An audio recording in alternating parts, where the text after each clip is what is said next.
ഹൽ നിയ്യത്തു ത്വയ്യിബ ഫി ബാബിൽ ഇബാദാത്ത് തജഅലു ഗൈറൽ മശ്റൂഇ ഇബാദ. ഒരാൾക്ക് നല്ല നിയ്യത്തുണ്ട് എങ്കിൽ, ഇബാദത്തിന്റെ വിഷയത്തിൽ നല്ല നിയ്യത്ത് ഒരാൾക്കുണ്ടെങ്കിൽ, ഷർആക്കാത്ത ഒരു അമൽ, അതായത് അല്ലാഹു സുബ്ഹാനഹു വ തആല ദീനിൽ ഷർആക്കാത്ത ഒരു അമൽ അത് ഇബാദത്താക്കി പ്രതിഫലാർഹമാക്കി തീർക്കാൻ പറ്റുമെന്ന്. നിയ്യത്ത് നല്ലതുണ്ട്. ഇന്നമൽ അഅ്മാലു ബിന്നിയാത്ത് എന്നല്ല. കാരണം ഇത് വളരെ പ്രധാനപ്പെട്ട കാര്യമാണ്. ഒരുപാട് ബിദ്അത്തുകൾ ചെയ്യുന്ന ആളുകൾ പലപ്പോഴും സമൂഹത്തിൽ വലിയൊരു വിഭാഗം ആളുകളുടെ ധാരണ അതാണ്, നല്ല നിയ്യത്തിലാണ് ചെയ്യുന്നത്, മോശപ്പെട്ട കാര്യമൊന്നുമല്ല.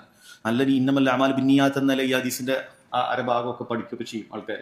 ഇതുപോലെ നമ്മൾ നബിദിനം കഴിക്കുന്നത് നല്ല നിയ്യത്തിലാണ്. ഇന്നമൽ അഅ്മാലു ബിന്നിയാത്ത്, നബിനോടുള്ള സ്നേഹം ഇബാദത്തല്ലേ, ആ നബിനോടുള്ള സ്നേഹം കൊണ്ടാണ് നമ്മൾ അമലുകൾ ചെയ്യുന്നത് എന്നൊക്കെ ആളുകൾ പറഞ്ഞോടെ. പക്ഷേ നമ്മൾ ഗൗരവത്തിൽ മനസ്സിലാക്കേണ്ടത് നബി സല്ലല്ലാഹു അലൈഹി വസല്ലമയുടെ ഹദീസുകളിൽ തന്നെ നമുക്കത് കാണാൻ സാധിക്കും. അത് പല നിലക്കതിനുള്ള മറുപടിയുണ്ട്. ഒന്ന്, ഈ നല്ല ചിന്തകളോടുകൂടി വന്ന 3 ആളുകളുടെ വിഷയം തന്നെ നമുക്ക് ആദ്യം പറയാം. 3 ആളുകൾ ഉണ്ടായിരുന്നു. അവർ നബി സല്ലല്ലാഹു അലൈഹി വസല്ലമയുടെ രഹസ്യമായ ഇബാദത്തുകളെ കുറിച്ച് അറിയുന്നതിന് വേണ്ടി അവിടുത്തെ വീട്ടിലേക്ക് എത്തി.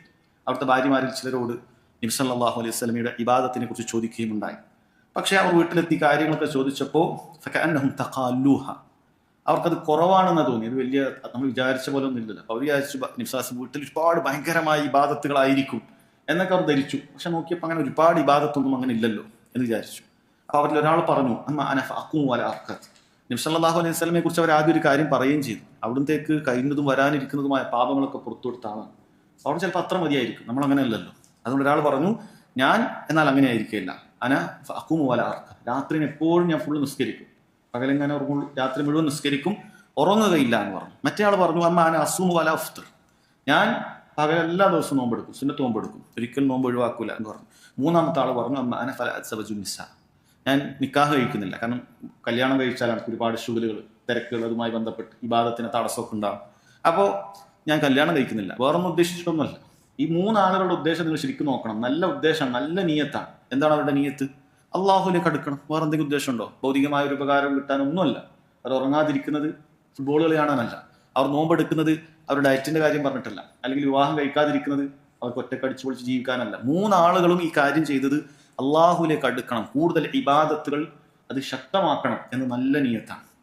പക്ഷേ റസൂലുള്ളാഹി സ്വല്ലല്ലാഹു അലൈഹി വസല്ലം അവരോട് ശക്തമായ ഭാഷയിൽ ശകാരിക്കുകയാണ്. അവിടെ പറഞ്ഞു, അമ്മ വല്ലാഹ്, അള്ളാഹുവാണ്, ഇന്നി ലഅശ്ഖാകും ലില്ലാഹ് വഅത്ഖാകും ലഹ്, തീർച്ചയായും അള്ളാഹു സുബ്ഹാനഹു വ തആലയെ ഏറ്റവും അധികം ഭയപ്പെടുന്നതും ഏറ്റവും സൂക്ഷ്മത കാണിക്കുന്നതും ഞാനാണ്. ലാകിന്നി അസൂമു വഅഫ്തിർ, ഞാൻ നോമ്പെടുക്കുകയും നോമ്പ് ഒഴിവാക്കുകയും ചെയ്യാറുണ്ട്. നബി സല്ലല്ലാഹു അലൈഹി വസല്ലം നോമ്പെടുക്കും. ആയിഷ റളിയല്ലാഹു പറഞ്ഞതുപോലെ ചിലപ്പോൾ നോമ്പെടുത്താൽ ഒരേ നോമ്പായിരിക്കും, നോമ്പ് ഒഴിവാക്കിയാൽ തിരെ നോമ്പെടുക്കാത്ത പോലെ ആയിരിക്കും. നോമ്പെടുക്കുകയും ഒഴിവാക്കുകയൊക്കെ ഞാൻ ചെയ്യാറുണ്ട്. ഔസല്ലി വഅർഖുദ്, ഞാൻ ഉറങ്ങുകയും രാത്രി നിസ്കരിക്കുകയും ചെയ്യും. വഅതസവ്വജു നിസാ, ഞാൻ സ്ത്രീകളെ വിവാഹം ചെയ്തിട്ടുണ്ട്. ഫമൻ റഗിബ അൻ സുന്നതി ഫലൈസ മിന്നി, ആരെങ്കിലും എൻ്റെ സുന്നത്തിനോട് വിമുഖത കാണിച്ചാൽ എന്നിൽ പെട്ടവനല്ല എന്നാണ് നബി സല്ലല്ലാഹു അലൈഹി വസല്ലം പറഞ്ഞത്. ശക്തമായ ഭാഷയിലാണ് അവർ ശകാരിച്ചത്. അവരാരും മോശപ്പെട്ട ഒരു കാര്യം പറഞ്ഞതിന്റെ പേരിലല്ല. അപ്പൊ നല്ല നിയ്യത്തുണ്ട് എന്നുള്ളത് കൊണ്ട് തന്നെ ഒരിക്കലും ഇബാദത്തുകൾ എന്താവുന്നില്ല, നല്ലതാവുന്നില്ല. മറിച്ച് ഇബാദത്തുകൾക്ക് 2 ഷർത്തുകളുണ്ട്. അതിലൊരു ഷർത്ത് മാത്രമാണ് നീയത്ത്, നല്ല നീയത്ത് ഉണ്ടാവുക എന്നുള്ളത്. രണ്ടാമത്തെ ഷർത്ത് നബി സല്ലല്ലാഹു അലൈഹി വസല്ലമയെ ഇത്തിബാ ചെയ്യുക എന്നുള്ളതാണ്. അതുകൊണ്ടാണ് അവിടുന്ന് പറഞ്ഞത്, മൻ അമില അമലൻ ലൈസ അലൈഹി അംറുനാ ഫഹുവ റദ്ദുൻ, ആരെങ്കിലും ഒരു പ്രവർത്തനം ചെയ്തു അതിൽ എൻ്റെ കൽപ്പന ഇല്ലെങ്കിൽ അത് തള്ളപ്പെടുന്നതാണ്. അതുകൂടി നോക്കണം. അല്ലാതെ നിങ്ങൾ നല്ല നീയത്തുണ്ട് എന്നുള്ളത് കൊണ്ട് മാത്രം അമൽ എന്താവുന്നില്ല, നന്നാവുന്നില്ല. എപ്പോഴും ശ്രദ്ധിക്കുക. സാധാരണക്കാരെ ഒരുപാട് ആളുകൾക്ക് ഇത് അറിയില്ല. അവർ പറയുന്നത് അവർ നബിദിനത്തിന് ആരെങ്കിലും പൈസ വെച്ചാൽ അതിന് കൊടുക്കുന്നത്, ഇനി ഉറൂസിന് വെച്ചാൽ കൊടുക്കുന്നത്, ഞാൻ കുറച്ച് പാവങ്ങൾ ഭക്ഷണം കഴിച്ചോട്ടെ എന്ന് നല്ല നിയ്യത്തിലാണ്. പക്ഷേ വളരെ ഗൗരവമുള്ള ശിർക്കൻ ബിദ്അത്ത് പ്രവർത്തികൾക്കായിരിക്കും കൊടുക്കുന്നുണ്ടാവുക. അതുകൊണ്ട് നീ നല്ല നീയത്ത് കൊടുത്തു എന്നുള്ളത് കൊണ്ട് നിന്റെ അമലുകളെല്ലാം അള്ളാഹു സ്വീകരിക്കണം എന്നില്ല. നീ നല്ല നീയത്തിൽ മഗ്രിബ് നിസ്കാരം 4 നിസ്കരിച്ചാൽ അള്ളാഹു സുബ്ഹാനഹു വ തആല 4ാമത്തെ റക്അത്തിൽ നീ എത്ര ദിക്റും എത്ര ദുആയും എത്ര ഫാത്തിഹ എന്ത് ഓതിയാലും ശരി 4 റക്അത്തും ബാത്തിലാണ്. വേണ്ട, നീ 4ാമത്തെ റക്അത്തിലേക്ക് മനഃപൂർവ്വം എഴുന്നേറ്റാൽ തന്നെ നിസ്കാരം ബാത്തിലാണ്. മനഃപൂർവ്വം നീ എഴുന്നേറ്റാൽ മതി.